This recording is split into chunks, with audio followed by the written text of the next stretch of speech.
Karen sent fake cops to intimidate me on my own ranch. But she didn't know my cousin runs law enforcement here, and her little stunt backfired spectacularly. It was a quiet Saturday afternoon in my family ranch. I was tending to the livestock when I saw an unusual vehicle pull up the driveway. Black SUVs with tinted windows and men wearing police-style vests. Ah, they're here, I muttered. Fake cops again. Karen, the HOA president, emerged from one of the SUVs with her clipboard barking orders.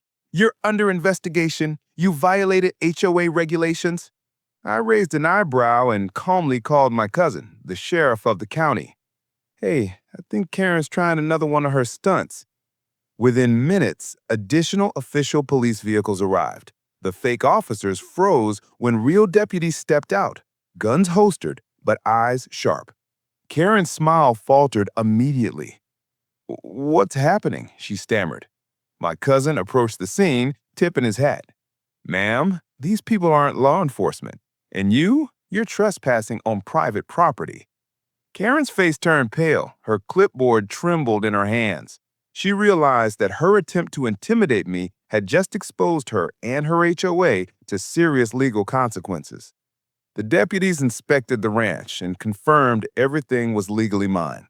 Any attempt by Karen or her HOA to interfere would be treated as criminal trespassing and impersonation of law enforcement.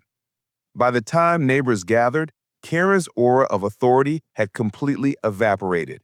The same woman who had fined people for minor landscaping violations now faced the reality of actual law enforcement watching her every move. The fake cops were escorted off the property, and Karen was warned that her HOA could face lawsuits for harassment and impersonation of law enforcement. The entire stunt, intended to intimidate, had instead become a public humiliation for her and her board. I returned to feeding the horses, sipping coffee, and enjoying the quiet of my ranch. Karen had learned the hard way. Trying to enforce fake authority on someone connected to real law enforcement is a very, very bad idea. By sunset, the fake cops were gone, the HOA had retreated, and my ranch remained entirely peaceful. Karen's overreach had not only failed, it had backfired in spectacular fashion. Sometimes power comes not from intimidation, but from knowing exactly who's in charge. And in this county, that was my cousin, and by extension, me. I am Liam. Subscribe for more HOA madness. Thanks.